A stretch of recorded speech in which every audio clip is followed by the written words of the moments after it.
So again, even more information here we want to provide to you here.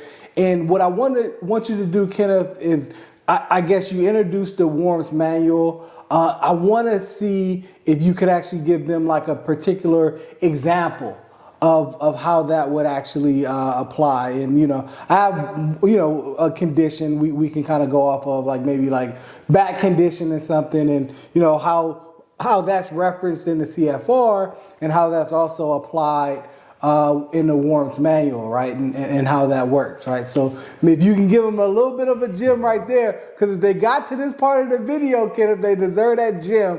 But I'll give them my own personal gem of just a little bit of what I know, right? You always want to take advantage of the bilateral factor, right? You always want to take advantage of the bilateral factor. That's just a gem I'm going to give you. I don't know as much as Mr. Davis here, but I know to tell you that.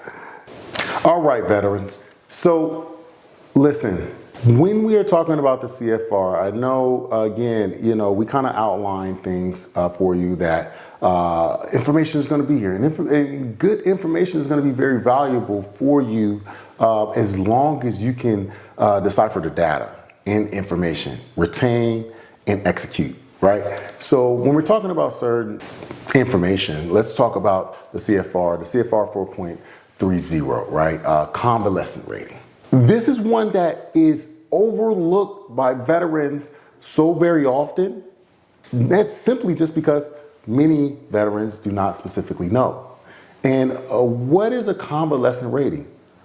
Well, let me tell you what the convalescent rating is. So if you are service connected and you are receiving service connection for a back condition, with that back condition that we earlier used in our example, and you had a surgical procedure. So with that surgical procedure, you are not going to get better. You're not going to get better for the next 4 months, 3 months. You're still working on that back.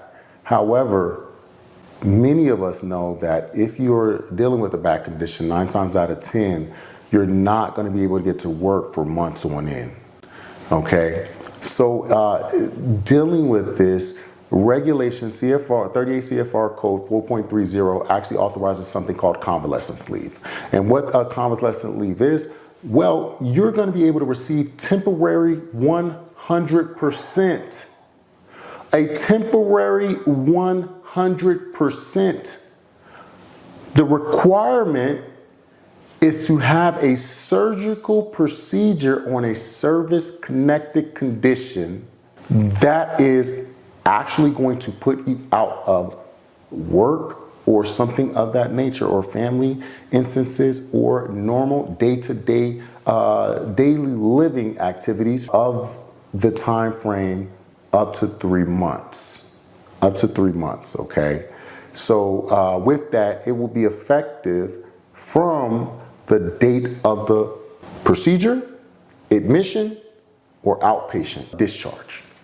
Okay, so again, at that point, you would be granted temporarily 100%, even if it's 10%. Wow. So when I want you to be very careful when we're looking at the 38 CFR, because as I just mentioned, there's coupled with the M21 WARMS manual. You need to be able to decipher both, because you need to know exactly what you're looking for.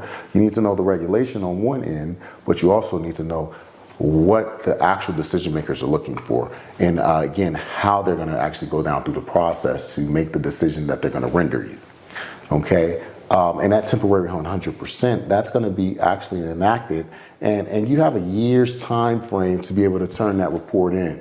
So now being able to provide that surgical report, let's say again it happened 8 months, you're finally better, and now you want to let the VA know. You let them know, and guess what? It's going to be backdated to the date of your actual surgical procedure. So now you're going to be granted that pay during that rating decision period. So yes, sir. That's just one aspect.